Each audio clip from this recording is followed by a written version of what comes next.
पहले तो सभी पत्रकार छायाकार बंधुओं को मेरी राम राम, धन्यवाद आज आने के लिए। आज प्रोग्राम जी, ये मैंने अपनी कांग्रेस पार्टी का ऑफिस खोला है, इसका आज हवन का प्रोग्राम था, ताकि जब भी हम कोई शुभ कार्य करते हैं तो सबसे पहले हवन से शुरुआत करते हैं। तो आज वो प्रोग्राम था। तो आगे का क्या कार्यक्रम है आपका पार्टी के प्रति? मेरा जी आगे का प्रोग्राम है, मैं पार्टी का सिपाही बन के काम करूँगा और मैं लगा हुआ भी हूँ अभी हल्के के अंदर, शहर के अंदर। पहले मैं समाज सेवा करता था, अब भी कर रहा हूँ समाज सेवा। साथ में पार्टी की जो भी पार्टी के बारे में जितनी भी अच्छाइयाँ हैं सारी वो मैं बता रहा हूँ। 2024 का चुनाव नज़दीक है, विधानसभा चुनाव भी है। ऐसा है जी, वो तो हाईकमान ने देखना है। मैं तो एज ए पार्टी का सिपाही बन के काम करूँगा। अगर पार्टी को लगेगा, मेरे में कुछ लगेगा तो टिकट देंगे तो मैं ज़रूर इलेक्शन लड़ूँगा। एक ऐसा है जी, मैं एक्चुअली मैं अब 58 ईयर का हो चुका हूँ। मेरे बेटा जवान हो गया है। बिजनेस में मैंने काफ़ी, इंजीनियरिंग करने के बाद में जो बिज़नेस किया, मैंने काफ़ी किया बिजनेस। अब क्या है कि मेरा ये जन्मभूमि है, मेरी यहाँ पे एग्रीकल्चर लैंड है, सब कुछ है। तो अब बेटे को संभाल दिया कि भाई मैं समाज सेवा तो कर ही रहा था, और समाज सेवा के साथ साथ अगर राजनीतिक मंच भी हमें मिल जाता है तो और बेहतर सेवा कर सकते हैं। अभी आपको देखो जी, कमियां तो गिनाने को तो कमियां ही कमियां है जी। जो मेन कमी है, जो यहाँ देखा जाए तो जो भी ये पार्टी के हैं अभी फ़िलहाल, मतलब ये लगा लो कि आपस में झगड़ा कर रहे हैं और झगड़े की वजह से हल्के को उसका नुकसान हो रहा है। तो आप एक ये नहीं रहे बताएं कि अगर विकास कार्य आप देखो जी, विकास कार्य जो सोच मेरी ये है, सबसे पहले तो यहाँ पे जितनी इंडस्ट्री लगी हुई है, जो आपका विकास कार्य के लिए, कंस्ट्रक्शन के लिए, जैसे टाइल की फैक्ट्री होगी, ब्रिक की फैक्ट्री होगी, जो भी लगी हुई है, उनकी क्वालिटी सुधारो सबसे पहले। ये नहीं कि भाई भतीजावाद हो, चाहिए भाई भतीजे के भी लगवाओ, लेकिन उसमें क्वालिटी होनी चाहिए। क्वालिटी ज़रूरी है। दूसरा जो मैंने लग रहा है कि यहाँ पे जैसे 2014 में बस स्टैंड का पहले सीएम घोषणा करके थे, आज तक बस स्टैंड नहीं बना हुआ। आज दूसरा प्लान भी ख़त्म होने को आया। उसका भी एक अकेला ये कारण भी नहीं है कि दोनों आपस में लड़ रहे हैं, उसके लिए भागना दौड़ना पड़ता है। जो यहाँ का जो भी प्रतिनिधि है उसको भाग दौड़ के कराना पड़ता है। ऐसे काम नहीं होते। सीएम ने बोल दिया कि ठीक है भाई, कल मैं गया सपोज करो और मेरे को बोल दिया सीएम ने, ठीक है भाई ये काम हरपाल करवा दूंगा मैं, और मेरे से लेटर लिया, ये साइन ले ले, काम हो गया। वो नहीं होगा वो काम।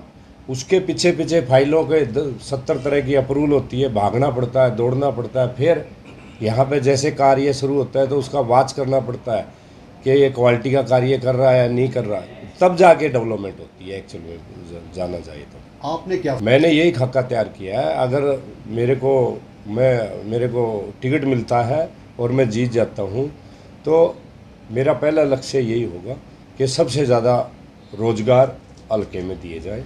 और रोज़गार देने के, अब सरकार के पास तो इतने रोज़गार नहीं है, और मेरी पहली मांग जो मुख्यमंत्री से होगी वो यही होगी कि हमारा कुछ एरिया है जो भी डिक्लेयर करे, इंडस्ट्री एरिया डिक्लेयर करे, और 3 साल के लिए उसमें जीएसटी फ्री कर दे, ताकि यहाँ पे जो भी इंडस्ट्री लाए उसको लाने का फ़ायदा हो। शिक्षा के क्षेत्र के लिए कुछ? शिक्षा के क्षेत्र में जी, जो हमारे वैसे तो टोहाना में शिक्षा की तो कमी नहीं है, अच्छे अच्छे स्कूल हैं, सब कुछ है, लेकिन ग्रामीण इलाकों में एजुकेशन का सुधार करना ज़रूरी है।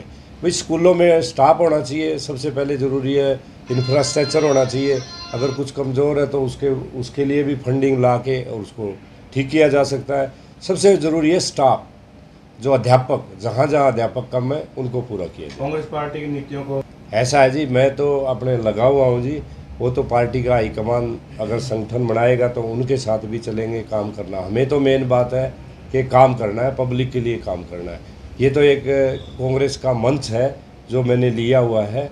इसमें लोगों का ज़्यादा से ज़्यादा जितने भी काम हो सकते हैं, भलाई के काम हो सकते हैं। अब मैंने आज ये दफ्तर खोला है, इसमें 3-4 का स्टाफ रखूँगा कि यहाँ सबसे बड़ी समस्या मेरे को लग रहा है, जो लेबर है ना, हमारे मजदूर भाई है, उनके लिए किसी का आधार कार्ड है, कुछ स्कीमें आती है ऊपर से, उसमें इतना ज़्यादा करप्शन है, उसके लिए हम उसको संभालूंगा, मैं संभालूंगा उसको, अपनी टीम संभालेगी, ताकि उनको एक बार यहाँ ऑफिस में आ गए तो उनको कहीं दफ्तरों के चक्कर नहीं काटने पड़ेंगे, मेरे आदमी चक्कर काटेंगे। टोहाना विधानसभा में क्या कुछ आपको खामियां दिखाई दे रही है? टोहाना विधानसभा में और तो कोई खामियां नहीं है, यहाँ कोई प्लानिंग नहीं है। जैसे जल भराव वाला है, जल भराव में इतना पैसा लगा दिया फिर भी जल भराव की समस्या है, कोई प्लानिंग नहीं, क्योंकि इनको मालूम नहीं है। जैसे ये कहते हैं, ऊपर नेता कहते हैं ऐसे टेंडर लग जाता है, उनको जानकारी है नहीं, इतने इतने पैसे वेस्ट कर देते हैं, ये चलती नहीं। आज की डेट में सबसे ज़रूरी है जानकारी, कैसे उसकी समस्या का हल किया जाए, वो भी टेक्निकल। खुद नहीं तो IIT की टीम, कोई भी आजकल कंसल्टेंसी दे सकता है, वो हायर कर लो फिर करा लो। ये क्या है कि वन वे चलते कि जो कह दिया सरकारी ने कह दिया, भाई जो भी ऑफिसर ने कहा जी ये ठीक रहेगा ये कर लो। ऑफिसर हो सकता है ठीक कह रहा है, हो सकता है गलत कह रहा है। कोई भी संस्था IIT है, सब कंसल्टेंसी देती है, CRRI है, बहुत सी एजेंसियाँ हैं, उसकी ज़्यादा फीस भी नहीं है, गवर्नमेंट के लिए तो फ्री में करती है, वो करा के फिर करवाई ना। क्या लगता है सरकार विकास कार्य करवाने के लिए गठबंधन में उठती है, रहेगा या नहीं रहेगा? सरकार का देखो जी, मेरे हिसाब में कोई उसका ज़रूरत नहीं है, मतलब कि विकास कराने में कोई ध्यान नहीं है। कोई भी अपना गठबंधन के चक्कर में वो उसको बोल देता है, वो उसको बोल देता है, वो उसको पता नहीं किसी वो कैसे मतलब काम कराने होते हैं तो काम की तरफ तो बढ़ना चाहिए जी। वो गठबंधन की सरकार है, इनकी सोच ही नहीं है, काम कराने की कोई सोच नहीं है जी। देखो जी, अब जो पार्टी विश्वास करेगी, जिसमें भी हो सकता है मेरे में विश्वास करे, मैं ज़्यादा मेहनत करूं, हो सके जो पुराने वाले हैं उनमें विश्वास करे। देखो टिकट तो एक आदमी ने मिलनी है, जिसको भी मिलेगी हम साथ हैं। हमें तो मेन चीज़ है कांग्रेस पार्टी लानी है, भूपेंद्र सिंह हुड्डा होना चाहिए जो 36 बिरादरी का ख्याल रखता है। और पहले 10 साल का राज भी देख लो, जो घोषणा की है उन्होंने वे लागू किए हैं अभी तक, पीछे का जो रिकॉर्ड बोलता है।